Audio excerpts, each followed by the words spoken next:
one match. That's all it took. Just 90 minutes into the 2026 World Cup, the tournament had already claimed its first victim. Not a player, not a team, a manager, gone, finished, sacked before the dust had even settled on match day 1. And that is what makes this story insane, because in the entire history of the World Cup, this had never happened before. Coaches have cracked under pressure, federations have panicked, managers have been fired during World Cups. But after just one game? Never. Until now. Tunisia's World Cup had barely started, and it was already in flames. On Sunday night in Monterrey, Tunisia faced Sweden in their opening match.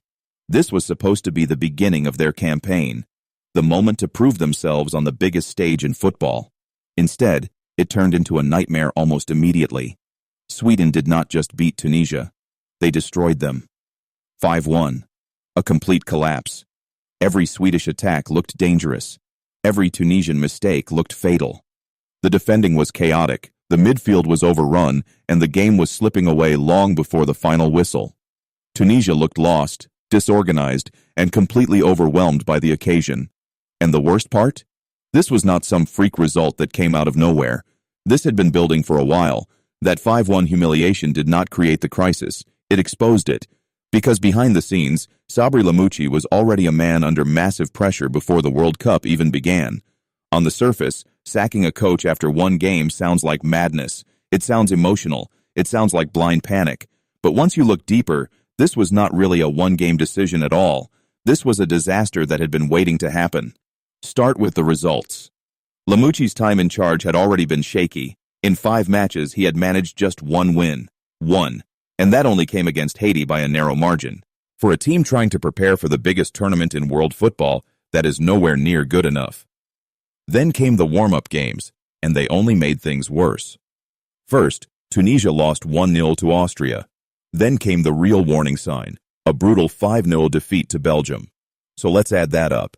Before Tunisia had even kicked a ball at the World Cup, they had already gone 2 matches without scoring and had conceded 6 goals.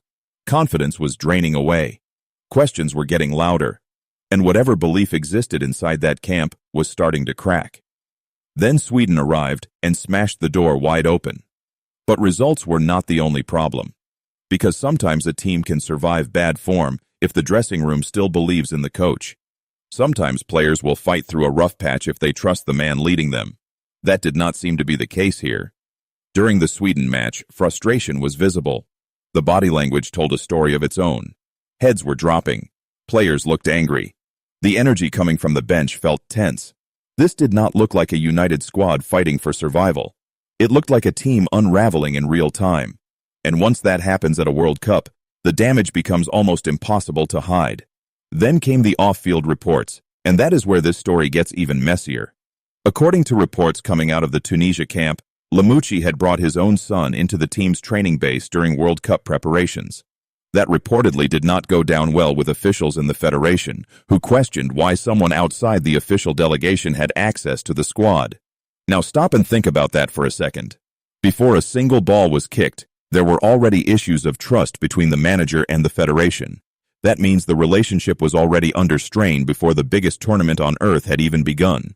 So when Tunisia got humiliated by Sweden, it was not really the beginning of the end. It was just the moment the end became public. And that is why this sacking feels so historic. Because Lamouchi has now gone into the World Cup record books for the worst possible reason. He is the first manager ever to be fired after just one match of the tournament. That is the headline. That is the legacy. And it gets even crazier when you realize Tunisia had already fired another coach earlier this year. This federation is not patient. They do not sit around waiting for things to improve. They do not believe in long grace periods. If they think the project is broken, they swing the axe. Lamouchi was supposed to be the answer. Instead, he became the next casualty. So now Tunisia have turned to a man who might be the perfect emergency appointment, Hervé Renard. And if you know international football, you know exactly why that name carries weight. Renard has built a reputation as a tournament specialist. He is one of those rare coaches who walks into chaotic situations and somehow makes teams believe again. He has presence, he has authority, and more importantly, he has history. This is now his 3rd straight World Cup with a 3rd different nation. That alone tells you the kind of coach he is. But the reason fans will really pay attention is what he did in 2022. Renard's Saudi Arabia side stunned the football world by defeating Lionel Messi's Argentina in one of the biggest World Cup shocks ever. Argentina went on to win the tournament, but on that day, Renard produced a miracle. So if Tunisia wanted someone who understands pressure, understands short turnarounds, and understands how to create belief in chaos, they probably picked the right man. The problem is, even for Renard, this might be a mountain too steep, because Tunisia do not have time to slowly recover. They do not have time for a reset. They do not have time for the usual coaching honeymoon.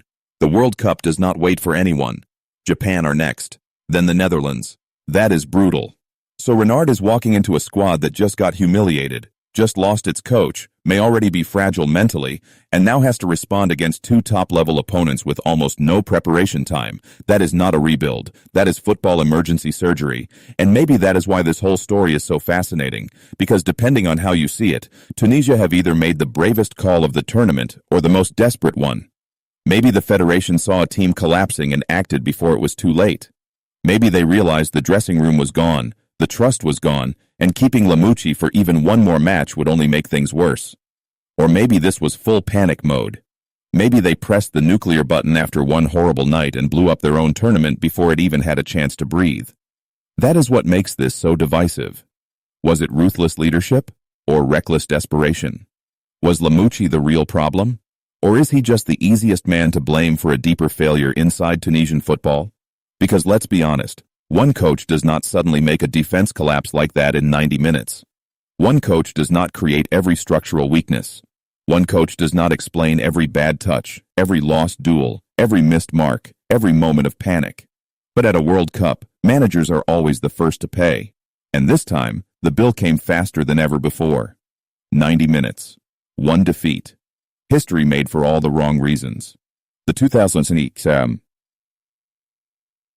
Cup has already shown how brutal it can be, and we are only just getting started.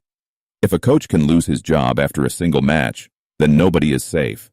Not the managers, not the favorites, not the teams already wobbling under pressure. And now all eyes turn to Tunisia. Can Hervé Renard pull off another miracle? Can he walk into this chaos and somehow rescue their campaign?